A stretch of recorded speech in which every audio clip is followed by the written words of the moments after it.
نحمد نصلی علی رسول الکریم اما بعد فاعوذ باللہ من الشیطان الرجیم بسم اللہ الرحمن الرحیم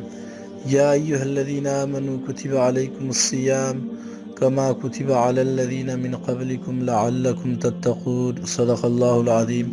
رمضان المبارک نیکیوں کا موسم بہار ہے۔ قرآن مجید فرقان حمید اور حدیث مبارکہ میں رمضان المبارک کے متعدد فضائل ذکر کیے گئے ہیں، جیسا کہ رمضان المبارک کے شروع ہوتے ہی جہنم کے دروازے بند اور جنت کے دروازے کھول دیے جاتے ہیں، سرکش شیاطین کو قید کیا جاتا ہے، ثواب کی مقدار میں اضافہ ہو جاتا ہے۔ رمضان المبارک قرآن کریم کے نزول کا مہینہ ہے اور اسی مقدس مہینے میں اسلام کے بنیادی رکن روزہ کی ادائیگی کے ساتھ ساتھ اس ماہ مقدس میں ایک ایسی مبارک رات جس کو لیلۃ القدر کہا جاتا ہے، جو 1000 مہینوں سے بہتر رات ہے، اور رمضان المبارک میں عمرہ کی سعادت حاصل کرنے والے کو حج کے برابر ثواب،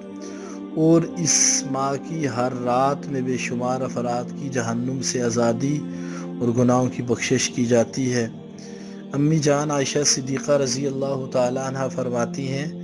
کہ جب رمضان المبارک قریب آ جاتا تو آپ صلی اللہ علیہ وسلم کا پہلو بستر سے جدا ہو جاتا۔ آپ صلی اللہ علیہ وسلم عبادت کے لیے کمر کس لیا کرتے،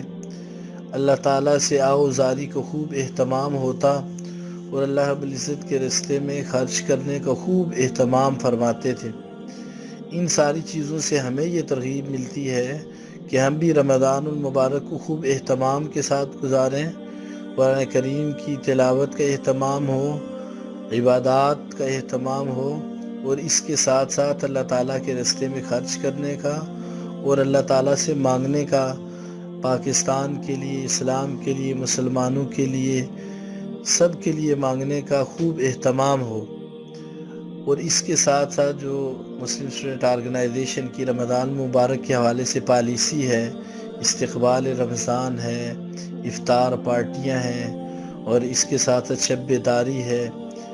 اس کا بھی جو ہے نا وہ خیال رکھا جائے اور خوب محنت کی جائے۔